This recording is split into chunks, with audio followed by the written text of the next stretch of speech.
Well, good morning, everybody, and welcome to the official opening press conference of the inaugural Germany Sailing Grand Prix. I'm Alex Ruda with host broadcaster ZDF, and I'm really delighted to be here to mark the official start of this weekend's historic event.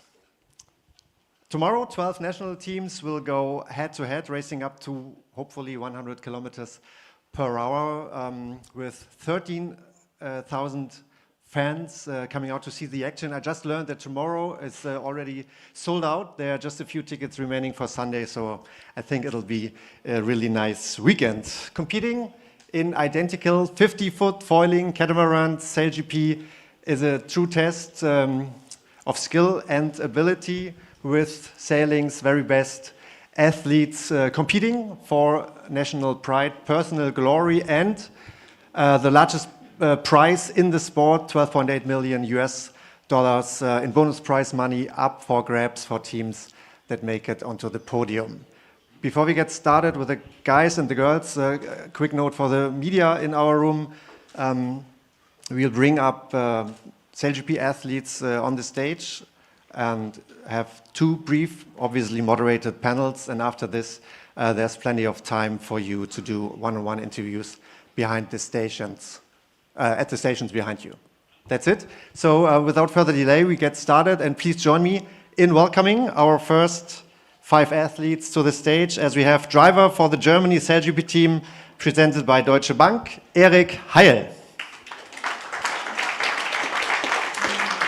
Current championship leaders, New Zealand driver Peter Burling.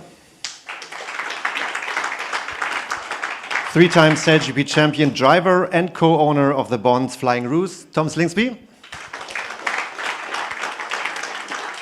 And fresh off a standout performance in Portsmouth, Emirates, Great Britain, Dylan Fletcher. And finally, double Olympic gold medalist Giles Scott, driver for the North Star Canada SailGP team. So, good morning and welcome. Let's start with you, Erik. This weekend is an historic moment beyond its obvious natural beauty. What makes Sassnitz the perfect venue for the SailGP's German debut? First of all, really happy to be here. It's an honor to have a German event, and I think this is a very different place to what we usually have on the race circuit. We have a very natural place with short cliffs. We have a big forest around, and we're quite remote, but still many people, all sailing community people and racing interest people, they are here, made the way here to just enjoy the weekend. And I think the wind and the statistics for the wind, they are really promising. So looking forward to the racing. The league has had to increase capacity twice to meet local demand. What can German fans expect, and how have preparations been in training this week? Training was great. Finally, we had 4 days of training. Some days were a little lighter, but still we had lots of hours compared to what we had during the year before. It's a perfect setup here. We have a very long breakwater, and you can put the grandstands on top of this. You're very close to the racing, so you can expect exciting racing, exciting boats, and you're in the action. Sounds good. Turning to you, Pete, congratulations on a smooth performance in Portsmouth. It's a moment your teammates called one of your best. Was it just beating the Brits at home, or what made it so special? Yeah, it was definitely always nice to beat the Brits at home. For us as a first event, we've won on the new HSB 2s, so the T-foils, and I feel like our season's been a little bit up and down for our normal high standards, to kind of continue to work hard as a group, continue to kind of improve the things we've been struggling with, and to put together a solid performance all weekend was something we're really proud of. Improved handlings on the T-foils was also evident across both days. Are we finally reaching the end of this learning curve, particularly with Leo Takahashi stepping into flight control at the start of the season? Oh, I don't think we're anywhere near reaching the end of the learning curve. Still feel like we've got so many things to work on, but just kind of getting that consistency, that muscle memory, that kind of understanding between the group is growing all the time, and we're really excited by kind of carrying that momentum through the rest of the European bloc. The cadence of the events is is going up and up for the next month or so, right through to Cadiz, and then we get a bit of time to reset, kind of going through to Abu Dhabi. So we're looking forward to riding the wave. Question for Dylan. Emirates GBR just missed out the home win. You finished strong in front of 20,000 fans. Was there a sense of relief after a series of mixed results before? Yeah, I think it's no hiding away from. We've had a few bad events in the middle of the season, and we needed to step back up our performance. So we're really proud of that in Portsmouth. I was disappointed to miss out on the win to the Kiwis ultimately, but just happy with how we sort of turned that around, and really looking forward to racing here in Sassnitz. It looks like a great venue with some great forecasts for the weekend. And how's the team's confidence heading into this weekend? Yeah, the team's in a good place, bouncing off Portsmouth, but we know that you can't hide away here, and we know we need to perform at our best to make it through to that final, which is what it's all about. Tom, I didn't forget you. Your assessment of Portsmouth might have been slightly different with Australia's podium hopes dashed by a controversial penalty, which we'll bring up on the screens here. You called the penalty another baffling decision, saying we didn't even see Canada. They were 3 votes apart. Can you walk us through what you saw and didn't see in that moment, and how you're processing the decision now? The decision, we still disagree with it, but it's not our decision. I think it's split a lot of the sailing fans around the world, for sure. For us, we felt we were in a position to manoeuvre whenever we needed to give the British room, but ultimately the umpires decided that we were too close, and we got the penalty. We don't agree with it. We just hope that they can get some consistency. If that's a decision moving forward, then that's got to be the benchmark, and set that's a rule for everyone, because it seems to change quite often how close is too close. And so we just need some consistency in some of the decisions, and I think we'll all be happy. Whatever the rules are, we'll play by them. It's just hard when the rules seem to change a bit. What have your debriefs been like with Craig and his team since Portsmouth? We've had some emails go back and forth, it's obviously just difference of opinion, and on what's too close and how much you have to anticipate what the other team is doing.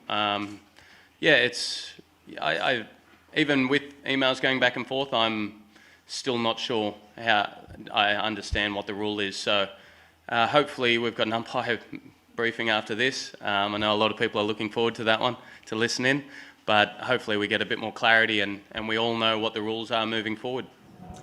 Dylan, some critics would suggest Emirates GBR got away lucky, the only boat not making an effort to avoid collision. Did you think you were crossing Denmark? Yeah, it was a very tight situation. The racecourse in Portsmouth kind of meant that it was always tight coming into the first gate, and we thought, I guess ultimately we agree with the umpire decision, and we didn't think we had the room available. Giles, that incident also cost you a lot of ground in general. Are the rules fair for an increasingly crowded racetrack, or has the balance between avoiding collisions gone too far, in your opinion? It's a good question. I think there's no surprise that now that we've got more boats on the race course, we're seeing a lot more of these incidents, and they're not easy situations to call, for sure. I think as well the way that the course geometry was set for Portsmouth was another factor on top of that made it tricky. But from our point of view, we with that particular incident, we got into a right-of-way position, and we were the only boat making huge effort to avoid a pretty huge collision. So something's certainly not quite right. As has been touched on, there's been some pretty entertaining emails flying around that have given us all some fun over the last few weeks. I think it certainly needs clarity. Yeah, sounds good. Bringing it back to the racing ahead, Pete, we're seeing a much larger split in the fleet as the front runners. Do you feel like you're in a two-speed league, or are there genuine threats from teams further down the table? Yeah, I think there's always threats from teams down the table, and you just look at the Swiss in the last event, getting through to their first final, and you're really having an amazing event. So I think the league is super tight. Any team could easily make the final on their day, but that competition for, I think, what is the top four now is super tight as well. So as the points kind of continue to grow heading towards the final, it's going to get pretty interesting to see who's sitting in that top three. And obviously to win the championship, you've got to make the final and then win the last race. So that's what everyone's trying to do. Giles, a similar question. How have the stakes changed now that the pack is thinning at the top? I wouldn't say it's changed. I think from our position, we're certainly after a pretty disappointing event in Portsmouth. We've got a bit more work to do in this back end of the season, that's for sure. And we need to find the form that we had a few events ago. So that's really our focus. But I think with the points and the depth of the field now, there's still plenty of scope for some mixing up of the overall positions. So yeah, definitely work to be done, and hopefully some exciting times for us ahead. Your contact with the top table widened even further in Portsmouth, now 10 points off the top three. How critical are this weekend's results for you? Yeah, it's always critical. It's kind of as I've just said. It's I think with the depth that we've got in the whole fleet, 10 points is a gap, but it's certainly bridgeable, and that's what we're focusing on. Eric, in SailGP, you're competing against the best in the world. You're among them, 2 times Olympic medalist, but we've not yet seen those results here. Are home crowds the advantage Germany needs to perform, maybe? Yeah, I mean, that would be epic. It's still, at times, we feel it's a journey still for us to develop, but as the people said already, at times it's really close. You know, we had it last year 2 times 1 point to the final, even as a new team. So it's always there's always a chance, and we hope we can make it here. And can you make it onto the podium this weekend, maybe? Yeah, we hope, sure. Okay, all the best. Well, thank you, gentlemen. That was the first part. Thanks for coming, and enjoy sailing on the weekend. Thanks for coming along.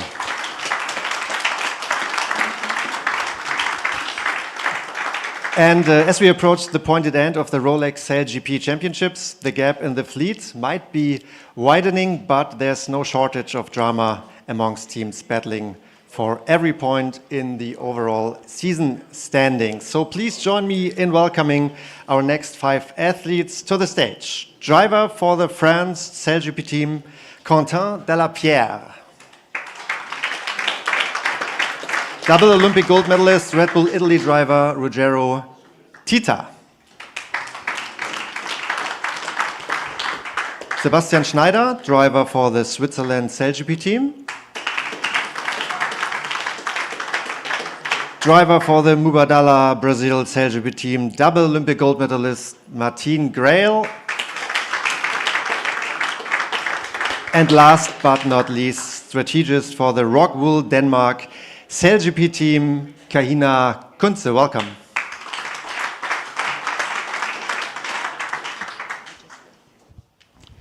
So good morning and thank you for joining us. Quentin, starting with you. You had to feel for France in Portsmouth, sidelined just moments before racing on Saturday. You described seeing the top section of your wing break and thinking this can't be possible. What were your first thoughts in those first seconds? Yeah, it was super strange and scary, honestly, and especially because when it broke, I didn't see my 2 teammates leeward. So, yeah, those seconds are not really fine for a skipper. So, keeping asking if everyone is all right, and as soon as they say yes, you just release the pressure. But yeah, it's this kind of damage you don't want to see on a season. What have investigations concluded as a cause? Did you have one? I'm not in charge of the investigations, but I'm sure the league will explain. But yeah, I think the league did a really good job to find what's going on, and hopefully it will not happen again. Good thing, because this was not your first technical setback this season. France also missed events in Dubai and Auckland, and this time without redress. So has your season been unfairly taken from you in a way? Yeah, kind of bad luck, I would say. But I think we bounced really good on Sunday. We bounced back, and with a good day so far. So yeah, just want to be focused on the rest of the season. It's been behind us now, and we just have to sail as we did the whole season and try to win Grand Prix. That's our main focus now. Sounds good. You just said it, France comes back stronger. Each time you still manage to podium finish in Portsmouth in just 3 races. So how do you maintain that drive and momentum? Yeah, I think this team can sail really well, especially when it's foiling. We'll see in the light condition. I think we need to improve again and just show really strong results in light wind. But as soon as it's foiling, we are able to win races and be in the final. But we still need to win a final this season. It's been a while now, and that's our main focus. Okay. Turning to you, Sebastian, in Sydney you said Switzerland had entered the chat. But it feels like you really arrived in Portsmouth. How did it feel to break into your first podium final, even with the technical issue ending your run short? Sorry. Yeah, well, it definitely feels like we finally, found the send button, and now it was great to have this milestone off our shoulders for our team. Bit of a shame to not be able to finish it, but that just gives us extra motivation this weekend to try and make it again and finish it off. And how are you channeling that confidence you just talked about as the season edges toward its finish? Yeah, we try to use this in our advantage, but I think always a fine line between being too confident and not enough, so just trying to be careful with that too. And Sebastian, I understand congratulations are also in order for another big milestone this past weekend. Yeah. Can you tell us something about it? Yeah, now we had a great weekend back home with our wedding. So congratulations. I think I was not the only one in the fleet. Probably someone in the Italian fleet who got married, no? Yeah, exactly. Our wing trimmer got married. So really successful weekend for SailGP. Yeah. Very good. Let's see what happens this weekend. Ruggero, Red Bull Italy also celebrated its best result of the season, a 5th in Portsmouth. What moments or adjustments unlocked that performance? What would you say? Yeah, for sure. We had a very good performance. We are pretty happy. We're gonna try to bring on this momentum, and of course, for the team was a great achievement. But there's still plenty of sailing to do. So yeah, we're keep on working hard. You're a new team that's been consistent. Reflecting on the start of the season in Dubai, are you pleased with the results so far? Actually, I don't think so. It's a learning process, a learning curve. We are all of the guys in the team are trying to give their best, and we know that we can give much more and do much better, but it's gonna take time. Martin, looking back, a few events now, Brazil celebrated an historic first race win in New York. What was the response from fans at home? I think for our team, it was huge to also break this milestone of a race win. We came close in LA, but honestly, what we all want to see is definitely the good average results and not peaking there and back. So we're definitely aiming for better results every single race, not just one single race. And we're working, taking the time here in Sassnitz to really work in every single hour we have here. To try to get better. Sounds good. You might be being modest, but more than 1 million fans watched your journey in Racing on the Edge. What do you think it is about SailGP's first Brazilian team and your story that has captivated so many? I think this Brazilian team in SailGP is historic for many ways. For South American team, Brazilian team. We've historically been very, very shy on these very big races. We had a Volvo Ocean race campaign, and that's pretty much about it. And so I think participating in such a big event is really big for Brazilian sailing and for racing sports in general. And so, also for female sailing, I think is huge. Not just in Brazil, but for the whole world. So. We're just trying to not focus too much on that and when we are in the water and just focus on our best performance. As the results now spread out, does the narrative of a split league frustrate you? Or are you free to take bigger risks without the same pressure? Sorry, can you repeat the beginning? The question is, if the narrative of the split league frustrates you, or are you free to take bigger risks without the same pressure? Yeah, I haven't put too much thought about it. So, yeah. And are you looking forward to this weekend, and how? Yeah, really focusing this weekend right now here in Sassnitz. I'm sorry. But yeah, this is the full focus, right? What we're doing right now, and what comes next, we'll see how it happens. But yeah, it's very big for our team to be able to, keep developing. And I think we want to look back and be very proud of our development. So that's why we are working hard right now. So before returning to you, Kahina, one more question for Rogero, because you're also a new team. Do you think there are changes to format, practice, or even rules that could help newer teams to catch up faster? I mean, this is quite a big question. Yeah, for sure, the introduction of the T-foils level up a little bit the situation in the flight controls and in the team, in the various teams. But of course, it didn't level up so much. No, the top team remain at the top, but that's what it is. Only the chance of having more training days would give us the opportunity to learn faster and get better. Good. So finishing with you, Kahina, you and Martin shared a storied Olympic history together and brief partnership in SailGP. How does it feel to compete against her on the SailGP stage, particularly now that you're side by side in the standings? I think for me it's been an exciting transition. I've been sailing with the Germans for a while, and then now a little bit with the Brazilians, and now with the Danish.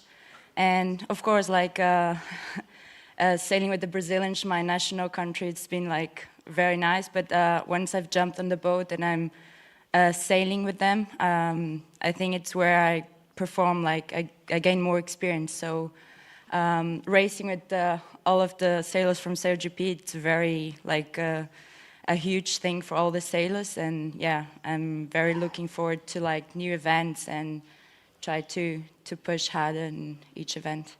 And you joined the Rockwool Denmark mid-campaign in what's been an exceptionally challenging season for the team. How has the transition been on the boat and behind the scenes? Yeah, of course, like new faces on the team, new configuration, but yeah, everything to keep the pace. I think all team are working so hard to get there. And yeah, we are trying to keep the pace, and also with the new foils, try to find out what's the best configuration on the team. And in recent weeks, Denmark also brought in a new CEO, plus a data analyst. What do these changes say about the team's strategy off the water? Yeah, it's quite new. So of course it's not for this event, but we need some time to figure out what we want to achieve and what's the best. But of course, like it's going to bring good things for the team. So last question, any word on if you're likely to go back to Team Brazil one day? Oh, of course, like the dream is to like sail together with Martin one day, maybe. Martin? What? Okay, no, this was the final question. So thank you very much, and all the best for the weekend. Thanks for having you. Appreciate, really. And that concludes the formal section of this morning's event. We now invite the media, as I already said, to the individual stations behind you, where our athletes will be available for interviews alongside members of the SailGP executive team. Nobody's listening anymore. Again, thank you for coming along. We look forward to seeing you along the water's edge. Tomorrow, racing gets underway at 3:30 p.m., which is local time, live on ZDF. So have fun and have a nice weekend, everybody. Bye-bye.